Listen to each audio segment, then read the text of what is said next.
Welcome to the Invisible Path. I am flying solo this week.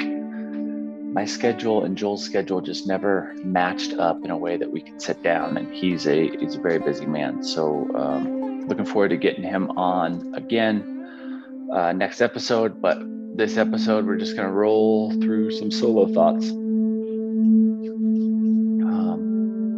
So I have a question that came in from Earthworm Jim. And it says, I'm starting to wonder how much of an impact you can really make. Guys, do you think you can change people? Or is that just a pipe dream? I think this is actually a question that I've kind of been saving, been holding back, and because I think it's fascinating. It ties into the free will episode for sure. And I'll kind of walk through how I think that is the case. But essentially, the answer is yes. Not only can you change people, you do change people every single day with every single interaction you have. I've been asking people a question similar to this over the kind of since this came in, past couple of weeks. And the response has overwhelmingly been, you cannot change people, which has melted my mind in a way. Because I know I change people every single day. I think that there are some really interesting things about this. Number one, you can't change people the way you want to change them. You cannot make someone something you want them to be because they are their own individual being.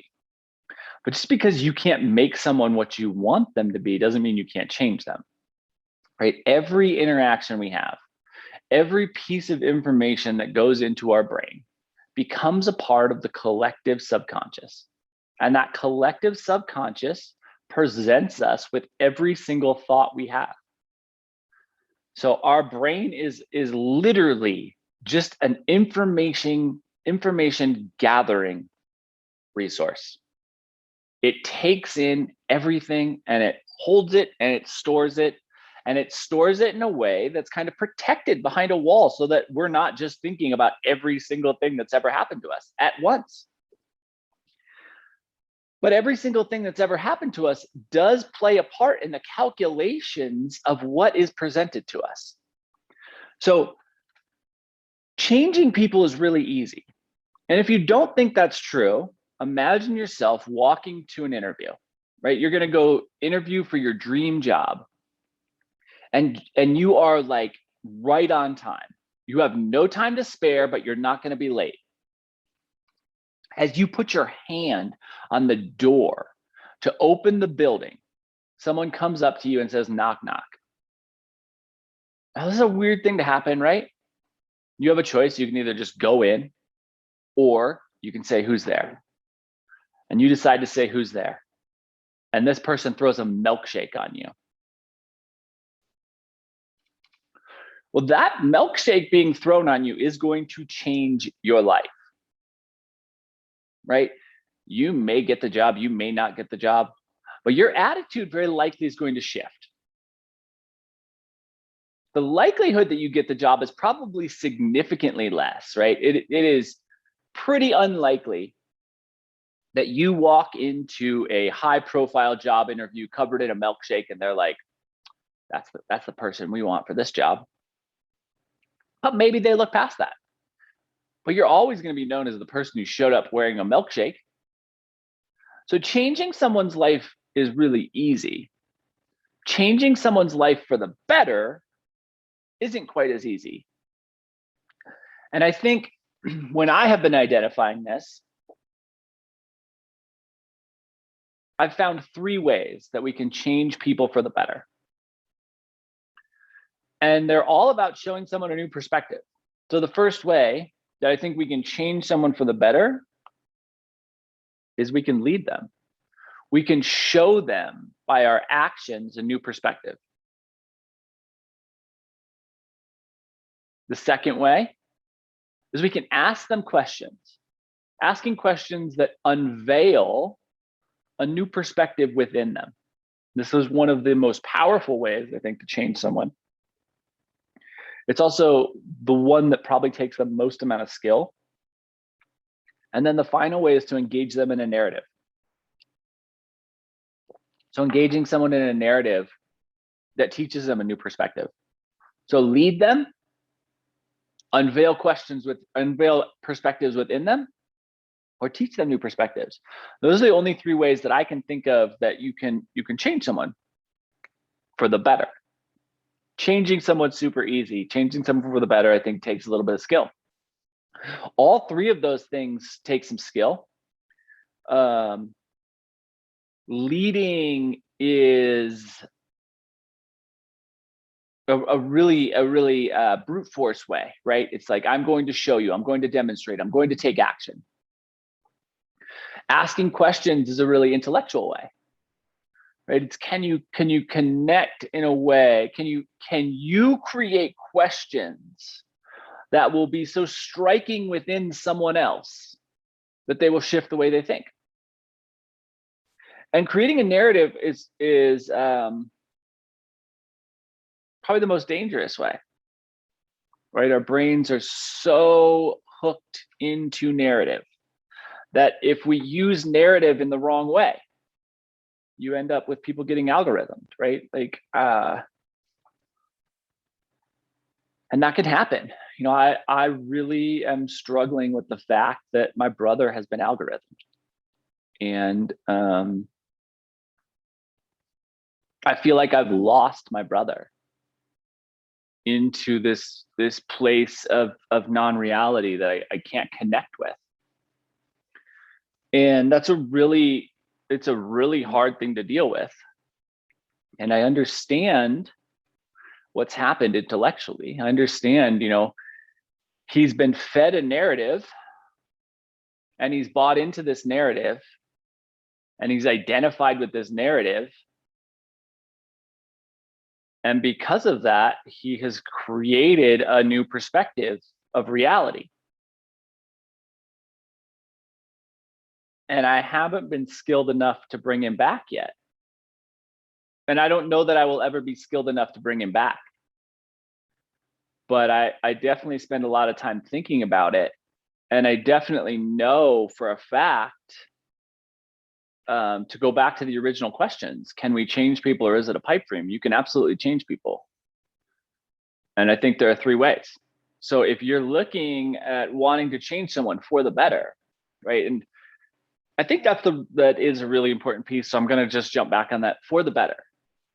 Like being an inner Yelp reviewer, taking a really selfish perspective on something, those will change people.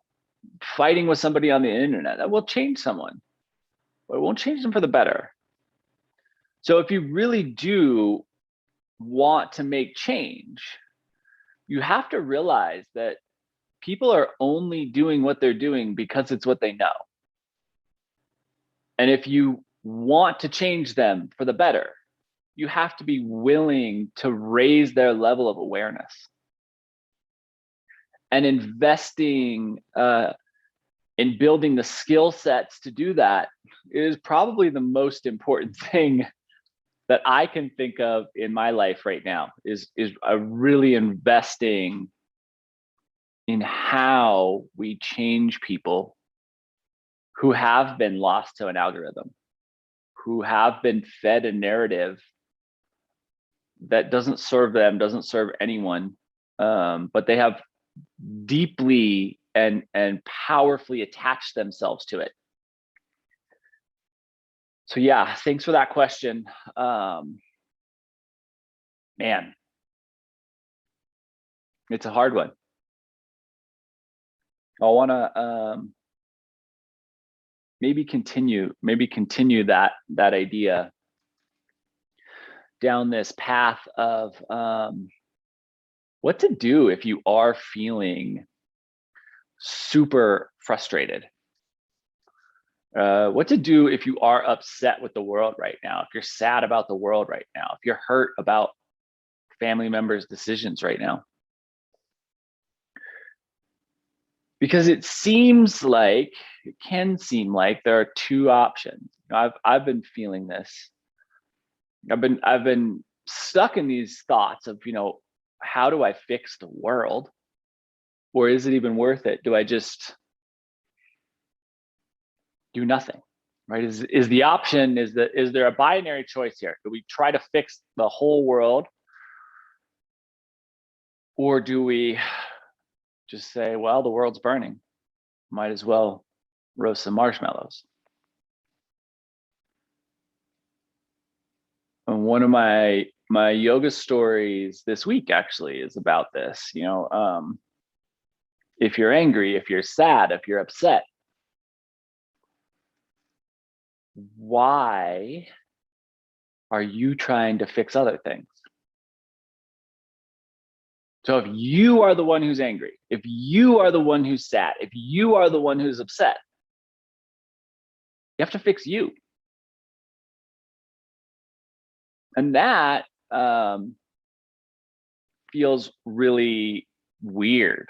It feels really off-putting sometimes, even to me.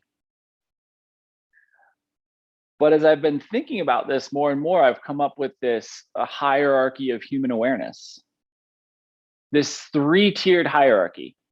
And there's probably more tiers, but I only have 3 right now. I'll keep adding as I keep progressing. So at the bottom of this hierarchy of human awareness is selfish expression. All the things these are the things that will impact me, right? And making choices purely from a place of these things will impact me. And my perspective is right. And my perspective is the one that everyone else on this planet should follow. There's a level up from that, from the selfish expression, which I'm calling societal expression. And societal expression are people that are thinking in terms of how their actions and the actions of others impact society.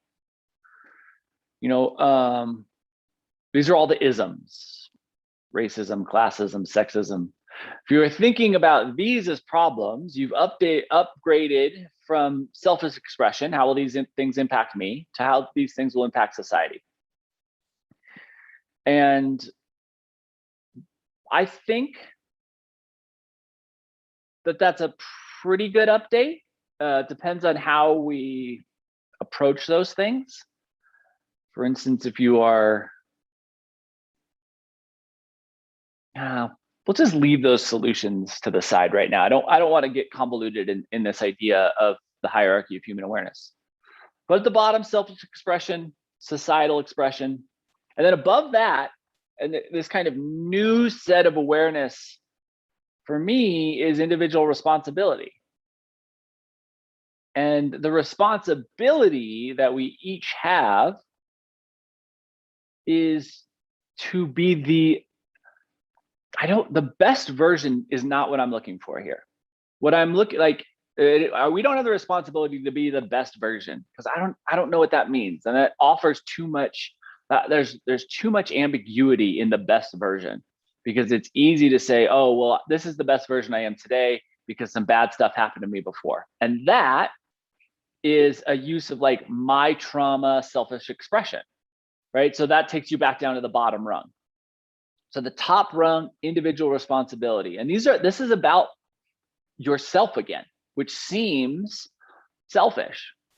But the reality is it's what is required. You cannot be fixing the world's problems if you're unhappy. You cannot be fixing the world's problems if you're upset. So if looking at someone wearing a stupid red hat makes you angry, that's a problem you need to fix, right? And once we all take that responsibility, all these solutions, all these problems have their own solutions. So the interesting thing here is that the bottom of the hierarchy of human awareness is about things that impact me, selfishness. The top of the hierarchy of human awareness is about things that will impact me. but with a complete and total acceptance of the responsibility.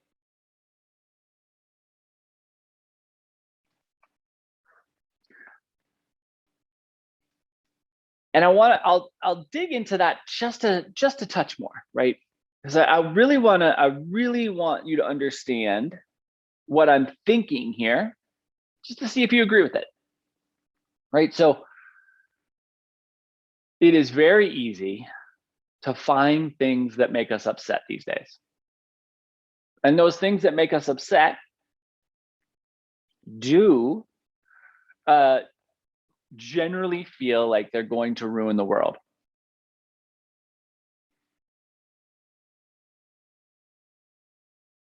And if we let them, they will, but likely not because of the reasons we think, right? If we keep continuing to build this divide, we're not going to destroy the planet. The planet, the solar system, the universe doesn't care much about individual human expression or humans in general. We wipe off. Humans are the only species that exists on this planet that if we removed completely, the planet would thrive, right? Like we remove earthworms, for instance, from our planet, the planet completely collapses ecologically. We remove humans from the planet, and ecologically, the planet flourishes because we extract and utilize and waste resources at a way that is unprecedented. So keep that in mind. The planet is the planet. We're talking about saving humans, not saving the planet, saving humans from our own irresponsibility.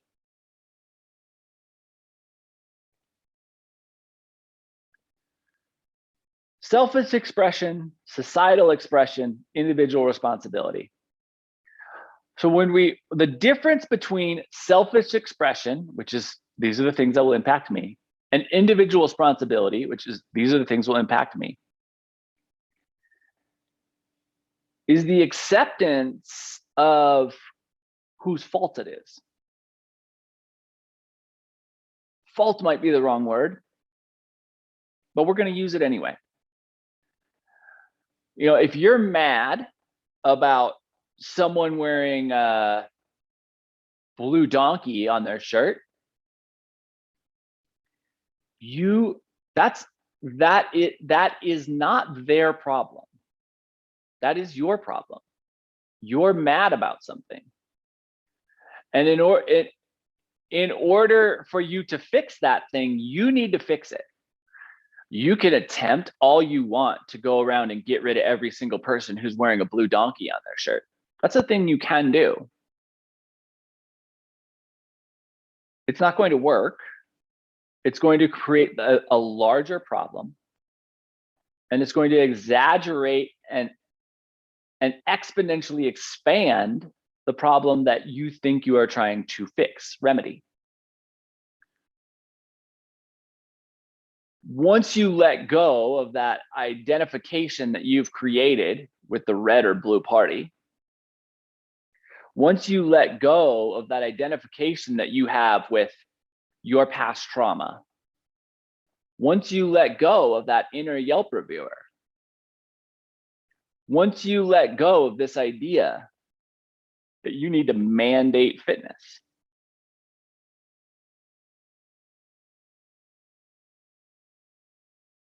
you're just back to you. This person who's angry about something, who's upset about something, who's miserable inside their own being.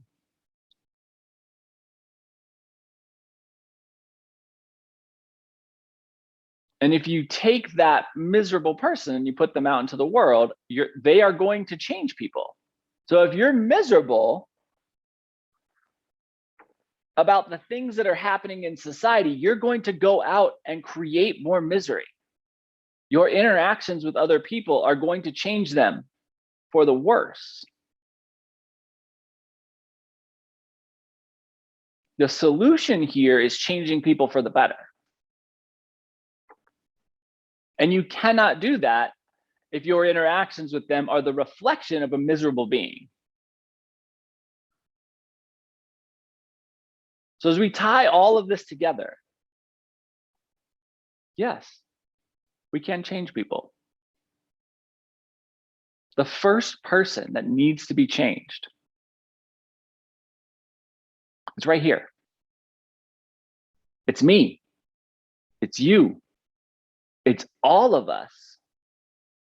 But the change itself has to come from within. Patrick, you're saying that the change has to come from within. Yes, it does.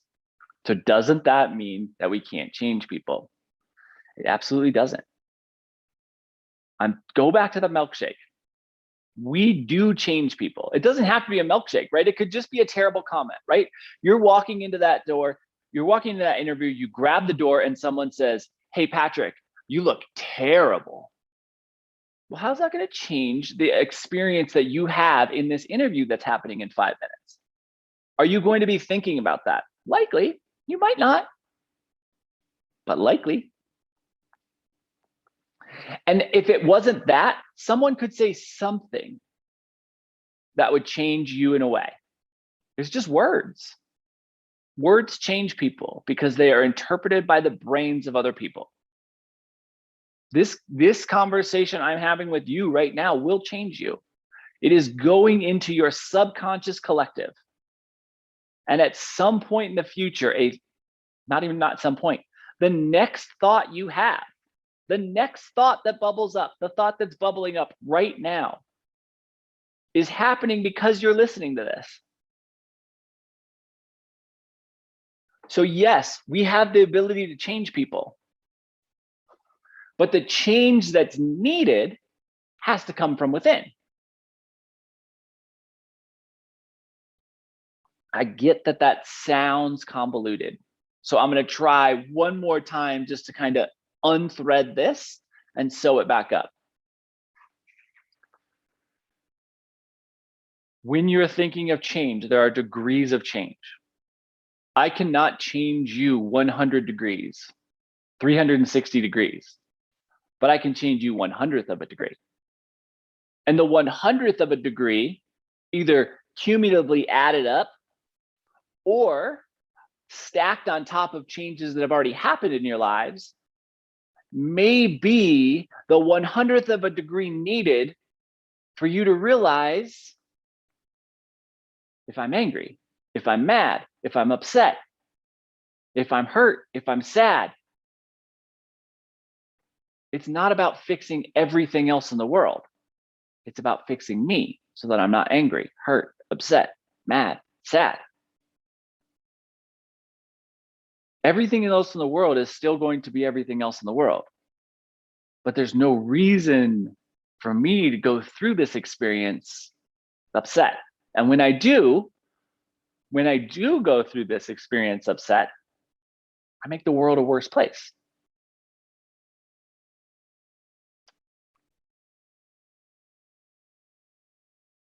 So yeah,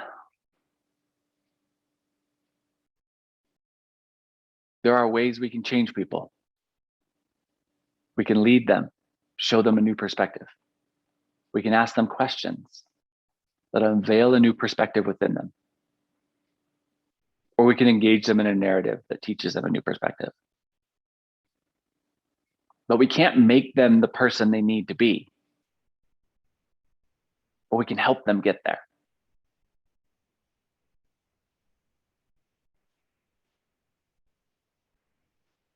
So yeah, that is a couple of really good questions that led into this idea that I've been thinking about, the hierarchy of human awareness. Selfish expression at the bottom, societal expression in the middle, and individual responsibility at the top. And you have the individual responsibility to joyfully express yourself in this world. Even when all the things aren't going exactly how you want them. Because, selfishly, because joyfully expressing yourself will help, will make things better, will make the people around you better, and will change this world, this human experience, for the better. Thank you guys for being you. That's going to wrap up this week. I hope there was some value in this. I'm looking forward to getting Joel back, digging into some topics on a deeper level. Questions, comments, send them my way, pb@vitality.com. I love you guys.